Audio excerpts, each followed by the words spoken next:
Mantan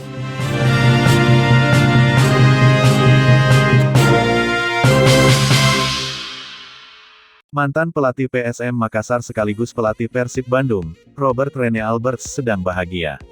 Sebab, dia mengungkapkan istrinya, Kezia Maurin tengah mengandung anaknya.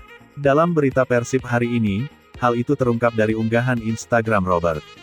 Perasaan yang sangat menyenangkan. Bagus, tulis Robert. Akun resmi Persib pun memberikan ucapan selamat kepada Robert.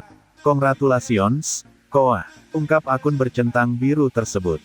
Tak hanya itu, pemain Persib Mark Klok, mantan pemain Timnas Indonesia Irfan Bahdim, hingga mantan pemain PSM Makassar, Rizky Pelu juga menyampaikan selamat.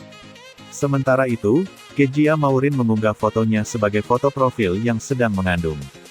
Banyak bobotoh yang memuji Robert yang masih produktif di usianya yang menginjak 66 tahun. Mereka menikah Juni tahun 2020 lalu.